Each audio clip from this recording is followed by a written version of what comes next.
오늘 이야기를 듣고 계신 귀한 분들께 기쁨으로 인사를 전합니다. 모든 것이 완벽해서가 아니라 완벽하신 하나님께서 바로 당신과 저처럼 불완전한 사람들 안에 살아계시기에 느끼는 기쁨입니다.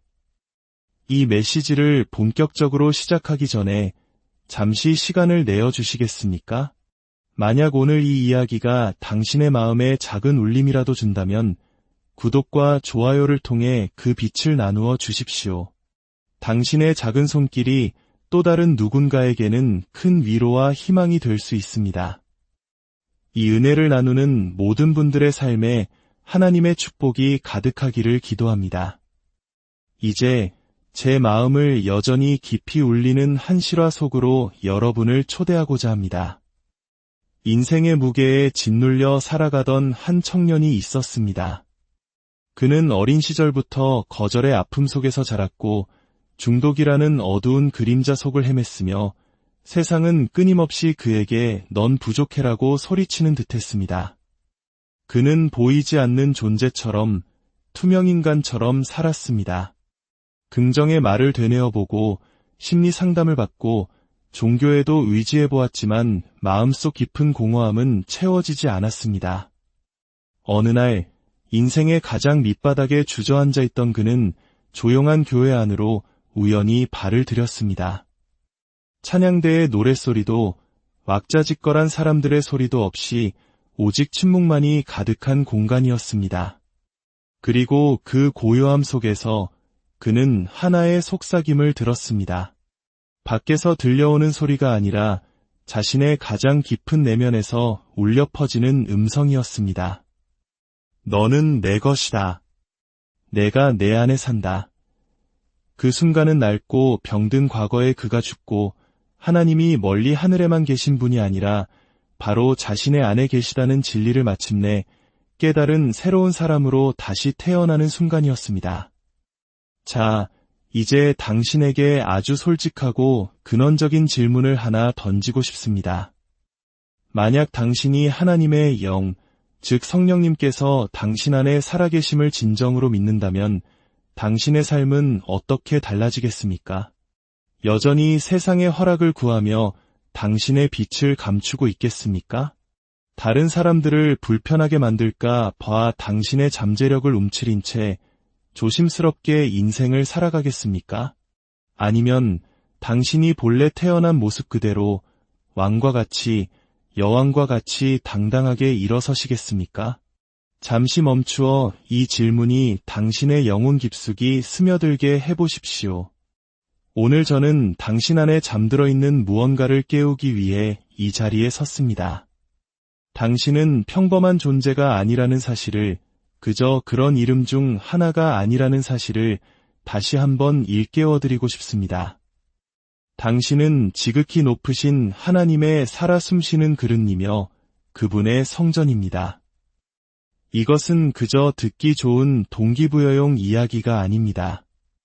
이것은 성경이 증언하는 진리입니다. 고린도전서 6장 19절에서 20절은 이렇게 말씀합니다. 여러분의 몸은 여러분 안에 계신 성령의 성전이라는 것을 알지 못합니까? 여러분은 성령을 하나님에게서 받아서 모시고 있습니다. 여러분은 자신의 것이 아닙니다. 여러분은 값을 치르고 사들인 사람입니다. 그러므로 여러분의 몸으로 하나님을 영화롭게 하십시오. 이 말씀이 들리십니까? 당신은 당신 자신의 것이 아닙니다. 당신은 신성한 존재를 모시는 운반자이며 하늘의 임재가 당신의 인간성 안에 집을 지으셨습니다. 당신이 어떤 방에 들어설 때 그것은 단순히 당신 혼자 들어서는 것이 아닙니다. 하나님께서 당신을 통해 그곳에 임하시는 것입니다. 당신이 격려의 말을 건넬 때 그것은 단순한 친절이 아닙니다. 하늘의 메아리가 당신의 목소리를 통해 울려 퍼지는 것입니다. 이는 곧 당신 주변의 분위기가 바뀌어야 함을 의미합니다. 우울함은 당신 앞에서 떨고 두려움은 움츠러들며 의심은 도망쳐야 합니다.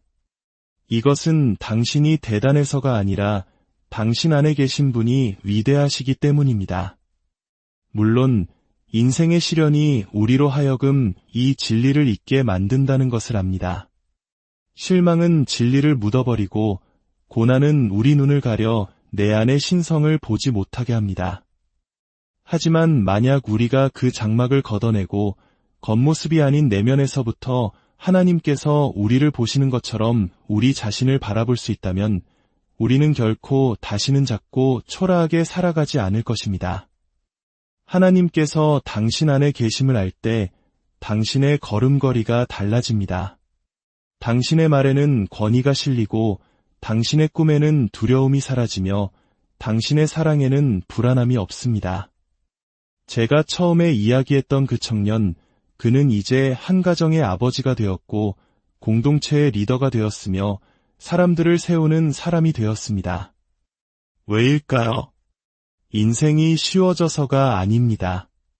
그가 결코 텅 빈 존재가 아니었으며 처음부터 하나님으로 가득 차 있었다는 사실을 배웠기 때문입니다.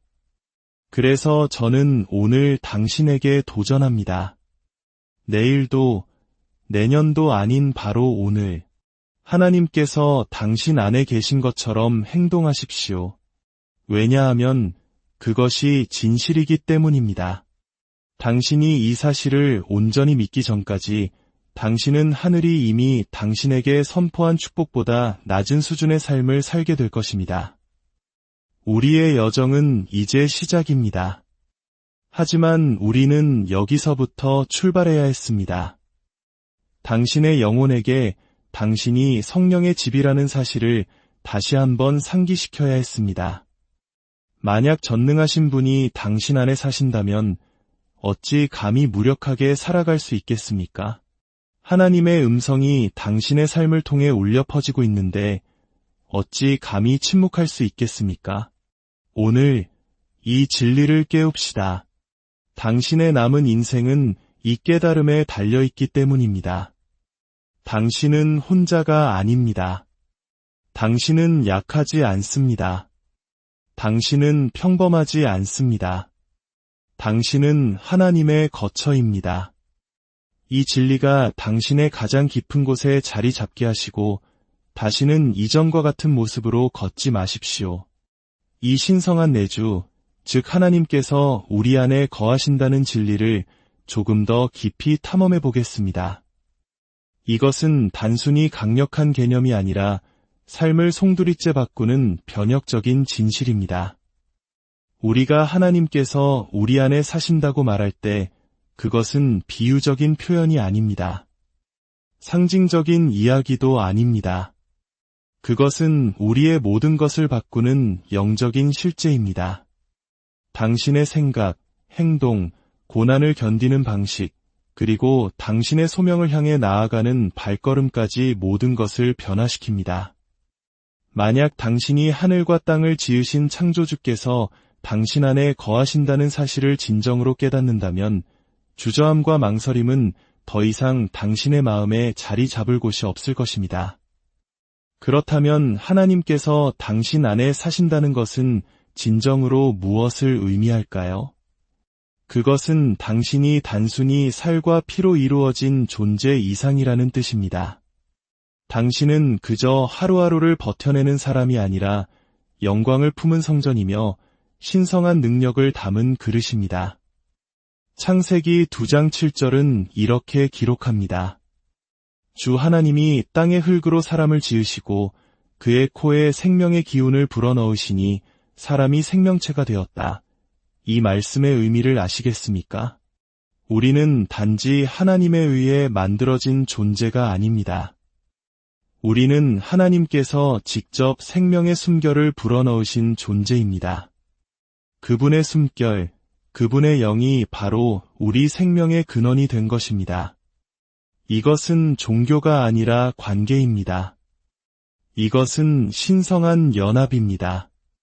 문제는 이것입니다. 우리는 너무나 오랫동안 하나님께서 관계를 원하셨음에도 불구하고 종교에 안주해 왔습니다. 종교는 하나님을 위해 무언가를 하라고 가르칩니다. 하지만 관계는 하나님과 함께 걷는 법을 가르칩니다. 종교는 더 열심히 해라, 더 노력해라, 스스로를 고쳐라 라고 말합니다. 그러나 관계는 내가 내 안에 거하게 하라. 그러면 내가 너를 속에서부터 변화시킬 것이다 라고 말씀하십니다. 교회 출석부에 도장을 찍는 것과 살아계신 하나님의 영이 내 가슴속에 살고 계시다는 인식을 가지고 매일 아침 눈을 뜨는 것 사이에는 엄청난 차이가 있습니다. 전자는 압박감을 낳지만 후자는 능력을 낳습니다. 로마서 8장 11절의 말씀은 이 진리를 더욱 개인적인 차원으로 이끌어줍니다. 예수를 죽은 사람들 가운데서 살리신 분의 영이 여러분 안에 살아계시면 그리스도를 죽은 사람들 가운데서 살리신 분께서 여러분 안에 살아계신 자기의 영으로 여러분의 죽을 몸도 살리실 것입니다. 이 말씀의 무게가 느껴지십니까? 무덤의 돌을 굴려내고 죽은 자를 다시 살리셨으며 죄와 사망의 권세를 깨뜨리신 바로 그 영이 지금 당신 안에 살고 계십니다. 이것은 이론이 아니라 진리입니다. 부활의 능력은 예수님에게서 멈추지 않았습니다. 그 능력은 자신의 신성한 정체성을 깨달은 모든 믿는 자 안에서 계속됩니다. 저는 22년간 차가운 감옥에서 보낸 한 남자의 간증을 읽은 적이 있습니다. 그는 마음이 굳을대로 굳었고 분노와 쓴뿌리로 가득 차 있었습니다. 그는 자신의 형량과는 타협했지만 자기 자신과는 화해하지 못했습니다. 어느 날 밤 교도소의 교목이 그에게 성경책 한 권을 건네주고 떠났습니다. 그는 성경을 옆으로 던져버렸지만 무언가에 이끌려 다시 펼쳐보게 되었습니다.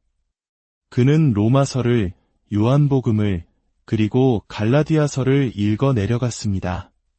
그리고 그 여정 어딘가에서 차가운 감방 침대에 앉아있던 그는 마침내 무너져 내렸습니다. 수년 만에 처음으로 눈물을 흘리며 이렇게 기도했습니다. 하나님, 정말 제 안에 계시다면 제게 보여주세요. 그러자 느리지만 확실하게 무언가 변하기 시작했습니다. 그의 주변 환경이 아니라 그의 내면이 변한 것입니다. 그 남자는 감옥의 벽 안에서 다른 이들의 멘토이자 리더가 되었고 희망의 원동력이 되었습니다. 그는 단순히 신앙을 찾은 것이 아니었습니다. 그는 자신의 정체성을 발견했습니다. 하나님께서 그를 위해서 그저 내려다보시는 것이 아니라 그의 안에서 살고 계시다는 사실을 깨달은 것입니다. 이것이 바로 차이입니다. 당신은 신성한 DNA를 가지고 있습니다. 필요하다면 소리내어 말해보십시오. 나는 신성한 DNA를 가지고 있다. 이것은 창조성이 당신의 피에 흐르고 강인함이 당신의 영에 깃들어 있으며 은혜가 당신의 뼈에 새겨져 있다는 의미입니다. 당신의 목적은 더 이상 아득한 꿈이 아닙니다. 그것은 당신의 영적인 유산입니다. 당신은 특별한 누군가가 되려고 애쓰는 존재가 아닙니다. 당신은 이미 특별합니다. 왜냐하면 하나님께서는 가치 없는 곳에 거하시지 않기 때문입니다.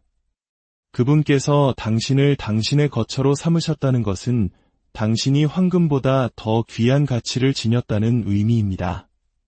당신이 이 신성한 내주의 이해를 가지고 걸을 때 당신은 당신이 약하고 망가졌고 부족하다는 모든 거짓말을 거부하기 시작합니다. 하나님께서는 약함 속에 거하지 않으십니다. 그분은 순종하는 강함 속에 거하십니다. 혼돈 속에 머무르지 않으시고 혼돈의 질서를 가져오십니다. 그분은 단지 주일에만 당신을 만지시는 것이 아니라 월요일에도 당신의 가정과 직장, 고요한 순간과 소란스러운 순간 속에서 당신과 함께 사십니다. 그러니 오늘 당신의 생각을 바꾸십시오. 당신은 멀리서 하나님을 찾는 존재가 아니라 그분의 집입니다. 당신은 텅 비어 있지 않고 가득 채워져 있습니다. 당신은 길을 잃지 않았고 이미 발견되었습니다. 당신은 천국에 도달하려 애쓰는 것이 아니라 천국이 이미 당신에게 길을 찾아왔습니다. 하나님께서 당신 안에 계신 것처럼 행동하라는 말의 의미가 바로 이것입니다. 당신이 그렇게 살고, 그렇게 생각하고, 그렇게 말하고, 그렇게 사랑하기 시작할 때 당신을 둘러싼 세상은 변할 수밖에 없습니다. 하나님께서 당신 안에 사신다면 당신의 삶에 평범한 것은 아무것도 없습니다. 초자연적인 것이 자연적인 것 안에 살고 영원한 것이 일시적인 것 안에 거하기 때문입니다. 당신의 목적은 더 이상 생존이 아니라 당신이 가는 곳마다 그분의 영광을 풀어놓는 것입니다. 당신이 하나님께서 진정으로 당신 안에 계심을 믿기 시작할 때 당신의 정체성에는 깊고 되돌릴 수 없는 변화가 일어납니다. 당신은 밖에서 안으로 살아가는 것을 멈추고 안에서 밖으로 살아가는 삶을 시작합니다. 세상이 당신을 정의해 주기를 더 이상 구하지 않습니다. 왜냐하면 당신을 만드신 분께서 이미 당신을 정의하셨기 때문입니다. 당신은 과거의 실수, 세상이 붙인 꼬리표, 실패의 렌즈를 통해 자신을 보는 것을 멈추고 대신 하늘의 눈으로 자신을 보기 시작합니다. 하늘이 당신을 바라볼 때 잠재력을 보고 목적을 보며 능력을 봅니다. 너무나 오랫동안 우리 중 많은 이들이 조각난 정체성을 가지고 살아왔습니다. 상처, 거절, 비교, 그리고 세상의 문화가 우리의 자아상을 만들도록 내버려 두었습니다. 하지만 당신의 자아상이 진정으로 중요한 이미지가 아니라고 말한다면 어떨까요? 당신 안에는 깨어나기를 기다리는 하나님의 형상이 있다고 말한다면 어떨까요? 하나님의 영이 내 안에 거하심을 믿을 때 바로 이런 일이 일어납니다. 당신은 세상이 당신을 부르던 이름으로 자신을 부르는 것을 멈추고 하나님께서 당신을 부르시는 이름으로 자신을 부르기 시작합니다. 선택받은 자, 사랑받는 자, 기름 부음 받은 자, 승리자로 말입니다. 갈라디아서 2장 20절에서 바울은 당신의 영혼을 울려야 할 담대한 선언을 합니다.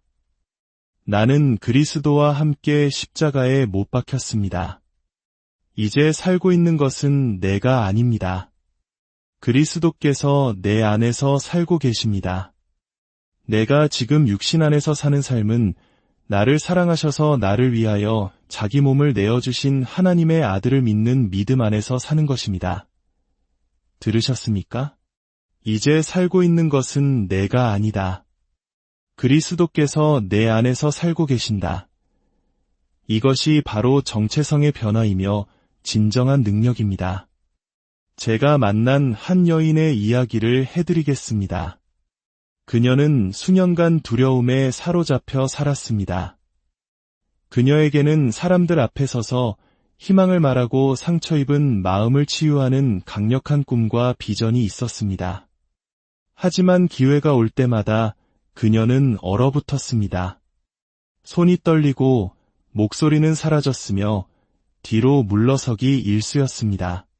그녀는 자신이 충분히 좋지 않고 똑똑하지 않으며 자신감이 없다고 믿었습니다. 그러던 어느 날 누군가 그녀의 눈을 똑바로 바라보며 말했습니다. 이미 당신인 존재가 되기를 그만 기다리세요. 그 한마디가 그녀 안에 무언가를 깨뜨렸습니다. 그녀는 성경 말씀을 읽기 시작했고 자신을 향한 진리를 선포했으며 가장 중요하게는 하나님께서 단지 자신과 함께 하시는 것이 아니라 자신의 안에 계시다는 것을 믿기 시작했습니다. 그리고 모든 것이 변했습니다.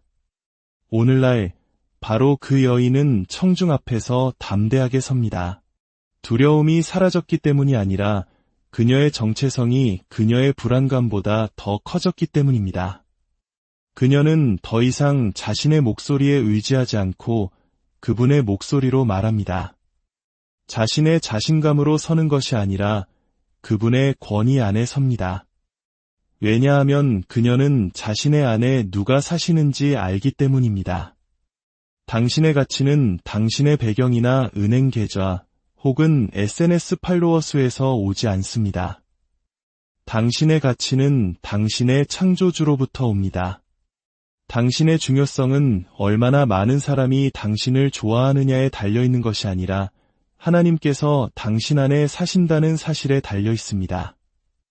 만왕의 왕께서 당신 안에 집을 짓기로 선택하셨다면 그것은 당신이 이미 인정받았다는 의미입니다. 그리스도께서 당신 안에 사심을 믿을 때 당신의 언어가 바뀝니다. 나는 할 수 없어 라고 말하는 것을 멈추고 내게 능력 주시는 자 안에서 내가 모든 것을 할 수 있느니라 라고 말하기 시작합니다. 당신은 희생자처럼 걷는 것을 멈추고 하나님의 그릇으로 걷기 시작합니다. 두려움으로 삶에 접근하는 대신 믿음으로 나아갑니다. 기억하십시오. 당신은 실수가 아니라 움직이는 기적입니다. 이것은 진부한 표현이 아니라 신성한 실제입니다. 당신은 의도적으로 형성되었고 목적을 가지고 이 땅에 놓였으며 하나님의 영으로 신성하게 채워졌습니다. 당신의 정체성은 영원함에 뿌리를 두고 있습니다. 그러니 오늘 세상이 당신을 정의하게 두지 마십시오. 그리스도께서 당신을 정의하게 하십시오. 당신 안에 그분의 영이 모든 불안과 두려움, 모든 거짓말보다 더 크게 말씀하시게 하십시오. 하나님께서 당신 안에 계심을 믿을 때 당신은 당신의 가치를 증명하려는 노력을 멈추고 그 가치 안에서 걷기 시작합니다. 그리고 당신이 그 안에서 걷기 시작하면 당신 주변의 세상은 변하기 시작합니다. 당신이 완벽해서가 아니라 마침내 당신이 창조된 본연의 모습을 끌어안았기 때문입니다. 하나님께서 진정으로 당신 안에 계시다는 생각으로 살기 시작하면 모든 것이 변합니다. 특히 당신의 절제와 규율이 달라집니다. 당신은 부주의하게 사는 것을 멈추고 의도적으로 살기 시작합니다. 어떻게 하나님의 임재를 모시고 살면서 여전히 무력한 것처럼 살아갈 수 있겠습니까?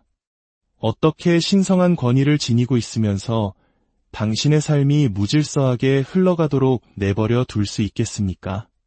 절제는 단순히 좋은 성품이 아닙니다. 그것은 신성한 임재의 부산물입니다.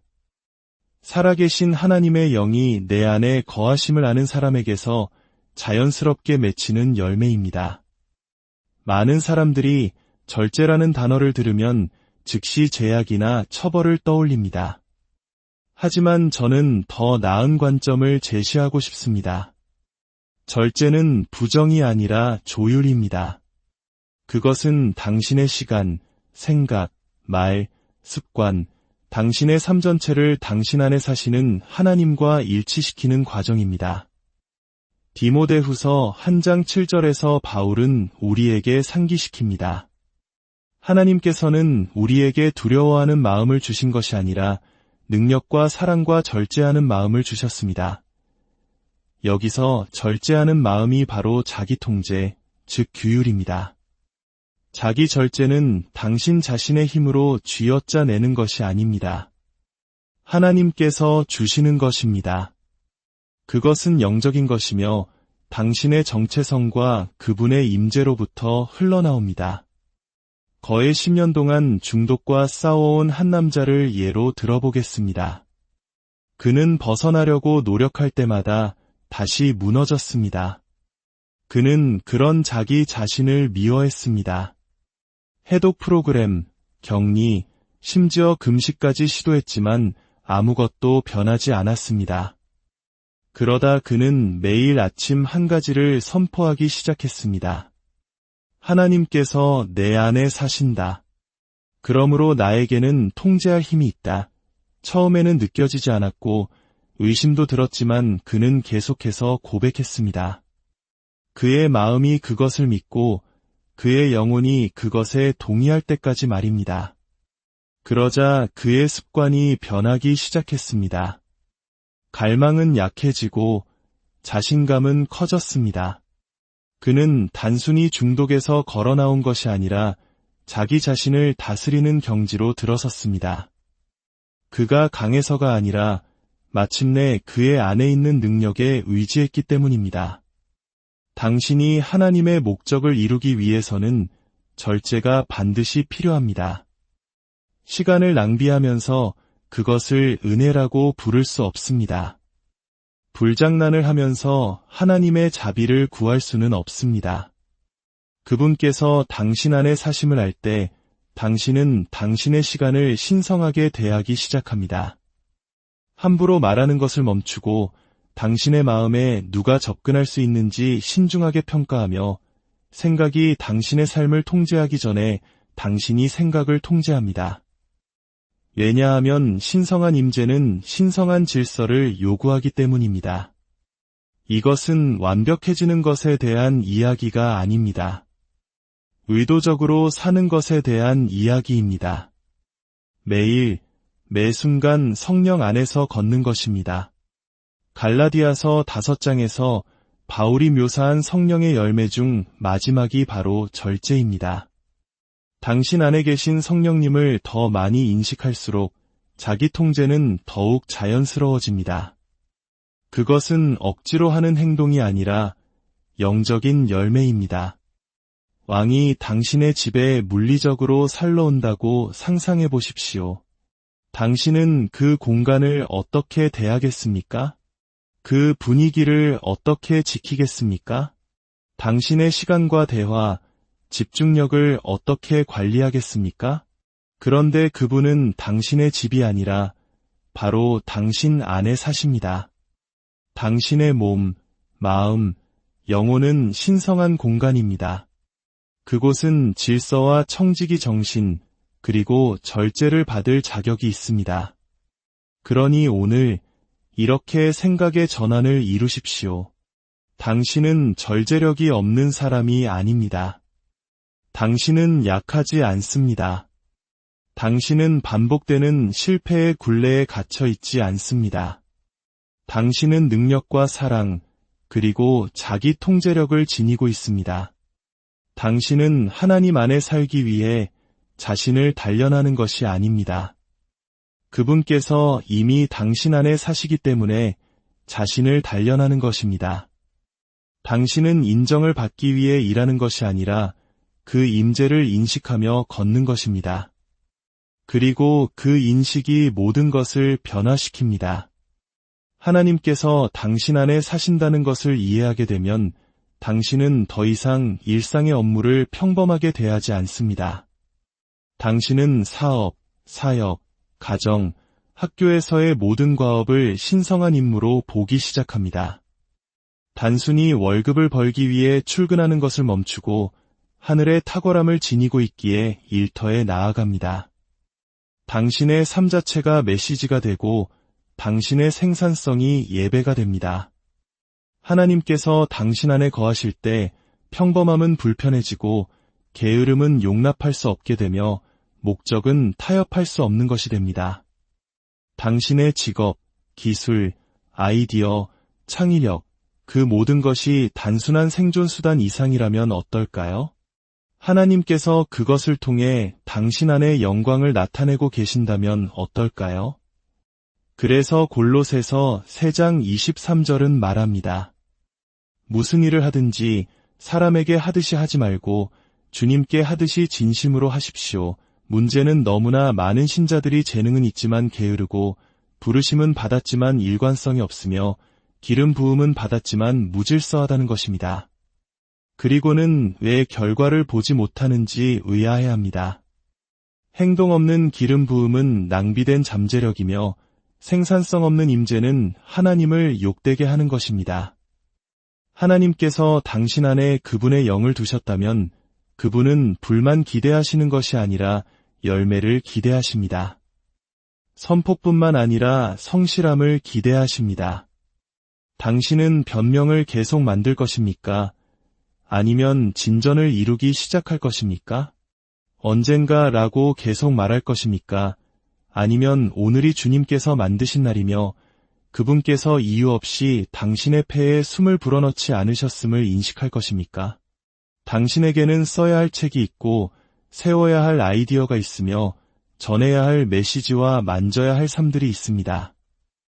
그러나 그 어느 것도 희망적인 생각만으로는 일어나지 않습니다. 집중된 행동, 의도적인 탁월함, 그리고 주님, 당신이 제 안에 사시니 이 삶을 낭비하지 않겠습니다. 라고 말하는 마음을 통해 일어납니다. 하나님의 임재는 당신을 그 공간에서 가장 성실한 사람으로 만들어야 합니다. 잠언 22장 29절은 말합니다. 자기의 일에 능숙한 사람을 내가 보았느냐? 이런 사람은 왕 앞에 설 것이요 천한 자 앞에 서지 아니하리라. 하나님께서는 게으름이 아니라 성실함을 높이십니다. 당신의 생산성은 당신의 예배이며 당신의 성실함은 당신의 규율이고 당신의 일은 당신의 간증입니다. 당신은 단순히 삶을 꾸려가는 것이 아니라 유산을 쌓고 있습니다. 당신이 하나님께서 진정으로 당신 안에 계심을 믿을 때 의사결정은 더 이상 도박이 아니라 신성한 조율의 여정이 됩니다. 당신은 더 이상 충동이나 압박에 의지하지 않습니다. 대신 당신은 멈추고 기도하며 귀를 기울입니다. 당신의 목적을 창조하신 분이 당신 안에 사시기 때문입니다. 얼마나 자주 당신은 결정을 내리기 전에 내면의 하나님께 자문을 구하십니까? 그 직업을 갖기 전에, 그 관계에 들어가기 전에, 그 사업을 시작하기 전에 잠시 멈추어 주님, 이에 대한 당신의 생각은 어떠십니까? 라고 묻습니까? 당신은 그분의 축복을 구하는 것을 넘어 그분의 음성을 구합니다. 마지막 수단이 아니라 첫 번째 반응으로 그분의 조언을 구합니다. 잠언 3장 5절에서 6절은 말합니다. 너는 마음을 다하여 주를 신뢰하고 내 명철을 의지하지 말라. 너는 범사에 그를 인정하라. 그리하면 내 길을 지도하시리라. 당신의 모든 길에서 말입니다. 영적인 일뿐만 아니라 당신의 관계, 재정, 사업 결정, 다음 단계 모두에서 그분을 인정하는 것입니다. 제가 아는 한명석하고 추진력 있는 남자가 있었습니다. 그에게 엄청난 사업 기회가 찾아왔습니다. 모든 것이 완벽해 보였고 주변 사람들은 모두 이것이 바로 기회야 라고 말했습니다. 하지만 그의 내면에서 무언가 움직이지 않았습니다. 그는 한 걸음 물러나 기도와 금식에 들어가 하나님께 물었습니다. 이것이 당신에게서 온 것입니까? 며칠이 지나자 명확한 응답이 왔습니다. 떠나라. 그는 그 당시에는 이해할 수 없었지만 순종했습니다. 몇 달 후 그 거래는 무너지고 소송이 뒤따랐으며 많은 사람들의 평판이 망가졌습니다. 만약 그가 군중을 따랐다면 그들과 함께 무너졌을 것입니다. 그러나 그는 내면의 음성을 따랐기 때문에 평안 가운데 걸을 수 있었습니다. 이것이 바로 신성한 조율의 힘입니다. 당신이 하나님의 인도하심으로 목적 안에서 걸을 때 다른 사람들이 놓치는 위험 신호에 민감해집니다. 닫힌 문을 실망으로 보지 않고 방향 제시로 봅니다. 성공을 가시성이나 박수갈채로 측정하는 대신 순종으로 측정합니다. 왜냐하면 당신은 하나님께서 보내지 않으셨다면 원하지 않는다는 것을 이해하기 때문입니다. 시편 32편 8절에서 하나님은 말씀하십니다. 내가 너의 갈 길을 가르쳐 보이고 너를 주목하여 훈계하리로다. 그분은 단지 지시만 하시는 것이 아니라 사랑의 눈으로 당신을 주목하십니다. 그분은 당신을 차갑게 인도하시는 것이 아니라 깊은 관심과 연민, 개인적인 투자를 가지고 지켜보고 계십니다. 당신은 단순히 지도를 따라가는 것이 아니라 지도를 만드신 분과 함께 걷고 있는 것입니다. 당신의 삶 앞에 어떤 결정이 놓여 있습니까? 어떤 변화가 기다리고 있습니까? 어떤 압박이 당신의 명확성을 흐리게 합니까? 잠시 멈추십시오. 숨을 쉬고 그분을 인정하십시오. 내면의 음성이 말하도록 초대하십시오. 그리고 단지 듣지만 말고 순종하십시오. 그분의 음성은 결코 그분의 은혜가 당신을 지킬 수 없는 곳으로 당신을 인도하지 않을 것이기 때문입니다. 당신은 위대한 일을 눈앞에 두고 두려움에 마비된 적이 있습니까? 심장이 뛰고 손바닥에 땀이 나며 넌 부족해. 실패하면 어쩌지? 라고 속삭이는 마음의 소리를 들어본 적이 있습니까?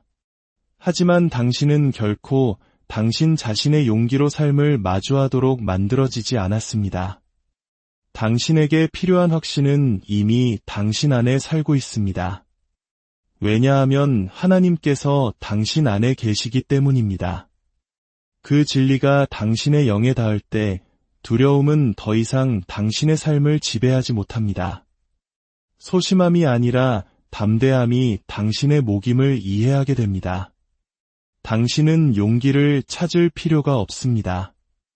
이미 당신 안에 있는 용기를 풀어놓을 필요가 있습니다. 여호수아 1장 9절은 말합니다. 내가 내게 명령한 것이 아니냐? 강하고 담대하라. 두려워하지 말며 놀라지 말라. 내가 어디로 가든지 내 하나님 여호와가 너와 함께 하느니라. 이 명령은 동기부여 강사에게서 나온 것이 아닙니다. 하나님에게서 직접 나온 것입니다.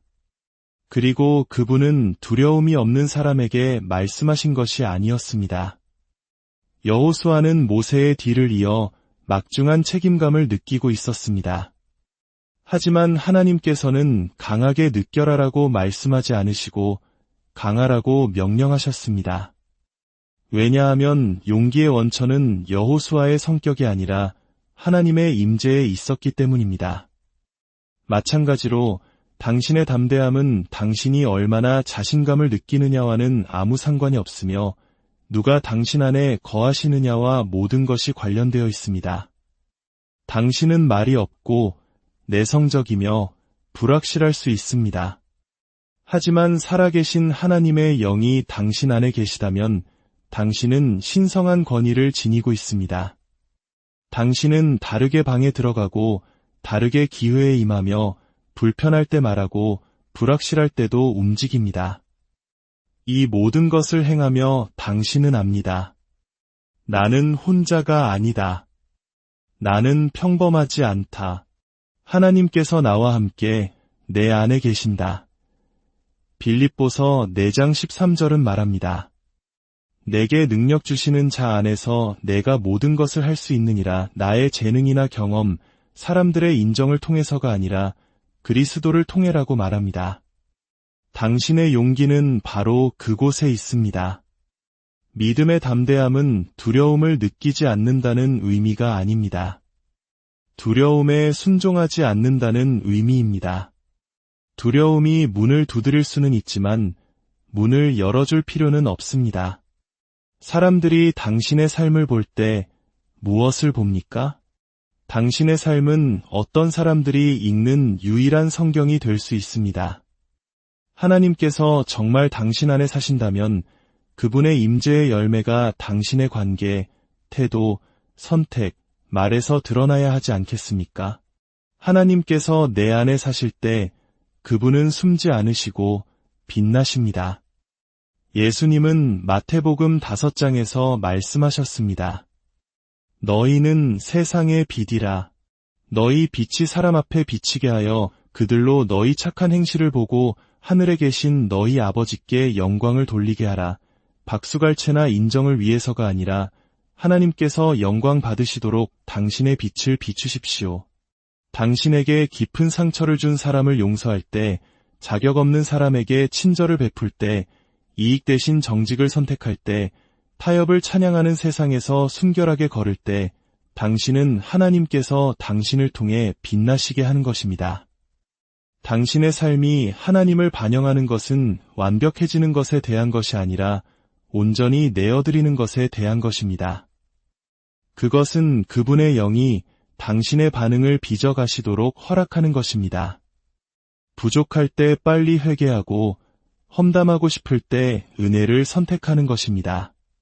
주님, 저는 교회에서뿐만 아니라 교통체증 속에서, 이메일에서, 대화 속에서, 결혼생활과 육아 속에서 당신을 잘 나타내고 싶습니다. 라고 말하는 것입니다. 이 세상은 우리를 지켜보고 있습니다. 우리가 무엇을 계시하는지가 아니라 우리가 어떻게 사는지를 보고 있습니다. 우리의 삶이 하나님께서 사시는 곳처럼 보입니까? 우리의 말이 하늘을 품은 사람의 말처럼 들립니까? 이제 이 모든 것을 삶으로 가져옵시다. 하나님이 내 안에 계시다는 것을 아는 것은 강력합니다. 하지만 매일 그 인식을 활성화하는 것이 변화로 이어집니다. 첫째, 매일 아침 의도적인 선포로 하루를 시작하십시오. 발이 땅에 닿기 전에 하나님께서 내 안에 사신다고 속삭이십시오. 이것은 즉시 당신의 마음가짐을 바꿉니다. 둘째, 고요한 순간을 만드십시오. 하루에 단 10분이라도 말씀을 읽고 기도하며 귀를 기울이십시오. 당신이 침묵할 때 그분은 말씀하시고 당신이 들을 때 그분은 인도하십니다. 셋째, 당신의 여정을 기록하십시오. 혼돈 속에서 평화를 느꼈던 순간, 두려움 대신 따랐던 그분의 인도, 비판 대신 친절을 선택했던 그 시간을 적어보십시오. 이것들은 우연이 아니라 하나님께서 당신 안에서 움직이고 계시다는 신호입니다. 마지막으로 기억하십시오. 당신은 결코 혼자가 아니며 버림받지 않았고 무력하지 않습니다. 별들을 우주에 던지시고 예수님을 죽음에서 일으키셨으며 당신을 어머니의 태에서 지으신 하나님은 멀리서 지켜보고 계시지 않습니다. 그분은 당신 안에 사십니다. 이제 당신이 들은 진리를 가지고 무엇을 할 것인지 결정할 순간입니다. 야고보서 1장 22절은 말합니다. 너희는 말씀을 행하는 자가 되고 듣기만 하여 자신을 속이는 자가 되지 말라. 듣는 것만으로는 충분하지 않습니다. 영감을 받는 것만으로는 충분하지 않습니다. 당신은 무언가를 해야 합니다.